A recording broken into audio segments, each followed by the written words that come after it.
안녕하세요. 주식 포트폴리오 연구소입니다. 오늘은 매달 배당금을 지급하는 배당률 7% ETF 한 종목과 배당률 13%대 ETF 두 종목까지 총 3가지의 월배당 ETF를 알아보도록 하겠습니다. 오늘 알아볼 3가지의 월배당 ETF는 정확히는 CEF로 불리는 종목들입니다. 우리가 느낄 수 있는 ETF와 CEF의 큰 차이점을 알아보면, 먼저 첫 번째로 ETF보다는 포트폴리오가 불투명하게 운영되고 훨씬 자유로운 운용이 가능하다는 점이고, 차이점 두 번째는 수수료가 보통 1% 이상으로 매우 높다는 점입니다. 마지막 세 번째는 CEF의 순자산 가치와 시장 가치의 차이가 꽤 크다는 점입니다.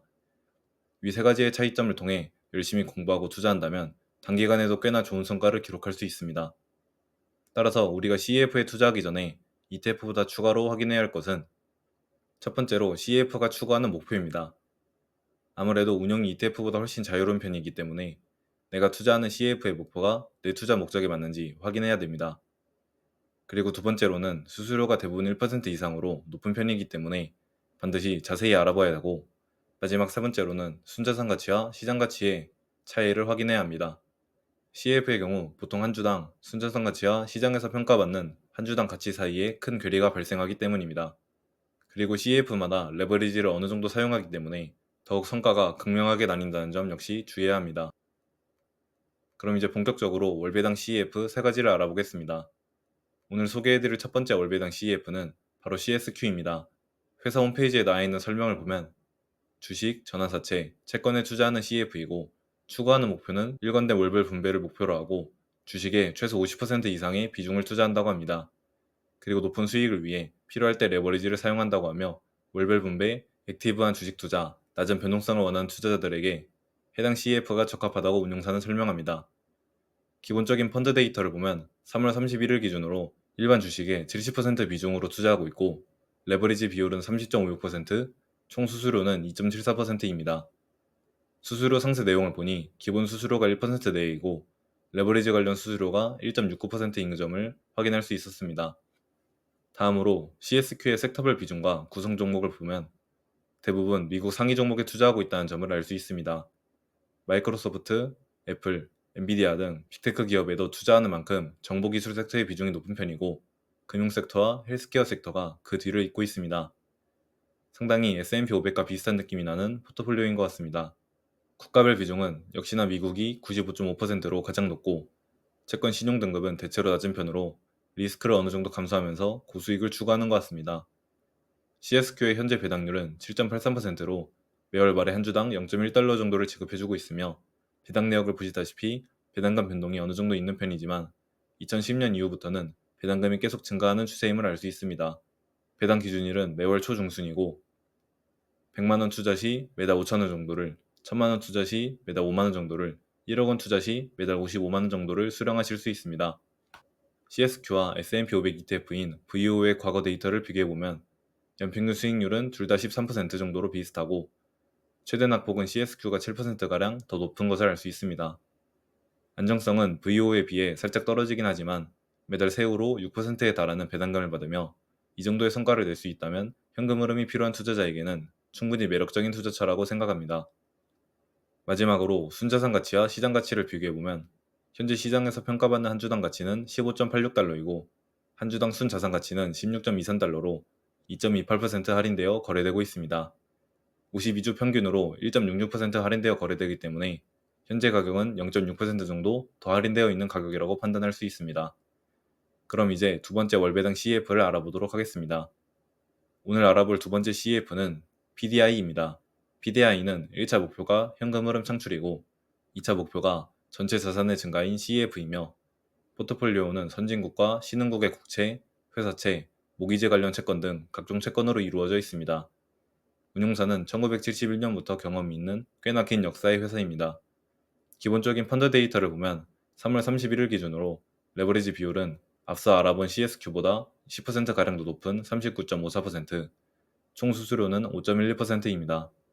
수수료 상세 내용을 보니 기본 수수료가 1.92% 내이고 레버리지 관련 수수료가 3.2%인 점을 확인할 수 있었습니다. 다음으로 투자하고 있는 채권의 만기를 보면 5년 이내의 채권이 50% 이상으로 중단기 채권을 많이 가지고 있고, 장기 채권도 15%가량 보유하고 있습니다. 만기가 짧아 변동성이 적다고 생각할 수 있지만 모기지 채권 등에도 많이 투자하여 생각보다 변동성은 꽤 큰 편인 것 같습니다. PDI의 현재 배당률은 13.77%로 매월 초에 한 주당 0.22달러를 지급해주고 있으며 배당 내역을 보시다시피 배당금 변동은 딱히 없고 매년 말에 특별 배당금을 지급했던 이력이 많이 있습니다. 배당 기준일은 매월 초 중순이고 100만원 투자 시 매달 만원 정도를, 1000만원 투자 시 매달 10만원 정도를, 1억원 투자 시 매달 100만원 정도를 수령하실 수 있습니다. PDI와 VOO의 과거 데이터를 비교해보면 연평균 수익률이 VOO가 13.83%, PDI가 8.86%이고 최대 낙폭도 PDI가 8%가량 더 높다는 것을 알 수 있습니다. 수익률과 안정성 둘 다 VOO에 밀리지만 채권에 투자하면서 13.7%에 달하는 높은 배당률로 월배당을 받을 수 있기 때문에 은퇴한 투자자들에게 특히 많은 사랑을 받는 CF 중 하나입니다. 마지막으로 순자산 가치와 시장 가치를 비교해보면 현재 시장에서 평가받는 한 주당 가치는 19.35달러이고 순자산 가치는 17.12달러로 12.27%의 프리미엄이 붙어 거래되고 있습니다. 52주 평균으로 7.57% 프리미엄이 붙어 거래되기 때문에 현재 가격은 5% 정도 고평가되어 있는 가격이라고 판단할 수 있습니다. 그럼 이제 마지막 세 번째 월배당 CEF를 알아보도록 하겠습니다. 오늘 알아볼 마지막 세 번째 월배당 CEF는 바로 HGLB입니다. HGLB는 저평가되어 있지만 견고한 성장 전망을 갖고 있는 미국 및 해외 주식과 채권에 투자합니다. 여기서 저평가를 판단하는 기준은 동종 업계와의 비교, 역사적 밸류에이션, 성장률 대비 밸류에이션을 참고한다고 하며 이를 통해 장기적인 자본 성장과 미래 소득을 추구합니다. 기본적인 펀드 데이터를 살펴보면 5월 3일 기준으로 레버리지 비율은 3.05%, 총 수수료는 1.95%입니다. 레버리지 비율이 낮은 만큼 수수료가 앞서 살펴본 두 ETF에 비해 매우 저렴한 편이네요. 다음으로 자산 비중과 국가별 비중, 종목별 비중을 보면 자산의 74%가 주식에 투자되어 있고 나머지는 에너지 회사에 투자하는 MLP와 채권으로 이루어져 있습니다. 국가별 비중은 미국과 글로벌에 딱 반반 정도씩 투자하고 있고 종류별 비중은 미드웨이브 와이어리스라는 통신 사업 회사가 매우 큰 비중을 차지하고 있습니다. HGLB의 현재 배당률은 13.28%로 매월 초에 한 주당 0.8달러 정도를 지급하고 있으며 배당 내역을 보시다시피 배당금 변동이 어느 정도 있는 편이지만 그래도 꾸준히 0.8달러 정도는 유지해주고 있습니다. 배당 기준일은 매월 말이고 100만원 투자 시 매달 9천원 정도를, 1000만원 투자 시 매달 9만원 정도를, 1억원 투자 시 매달 94만원 정도를 수령하실 수 있습니다.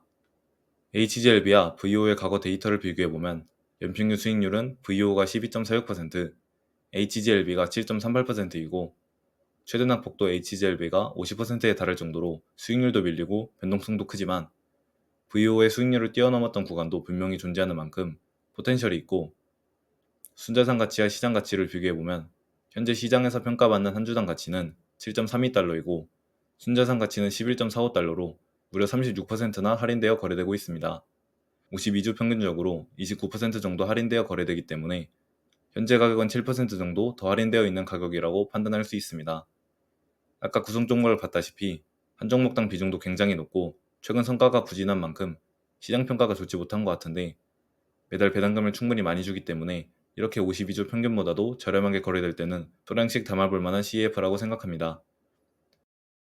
이렇게 오늘은 배당률이 7%대인 월배당 CEF, CSQ와 배당률이 13%대인 월배당 CEF, PDI와 HGLB에 대해서 알아보았습니다.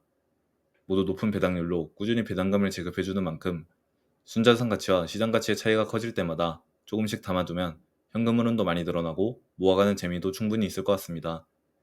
이처럼 CEF도 좋은 수익률을 내면서 현금 흐름을 창출하는 좋은 수단으로 많이 공부해보시면 좋을 것 같습니다. 그럼 오늘도 도움이 되셨길 바라며 이상으로 영상을 마치도록 하겠습니다. 감사합니다.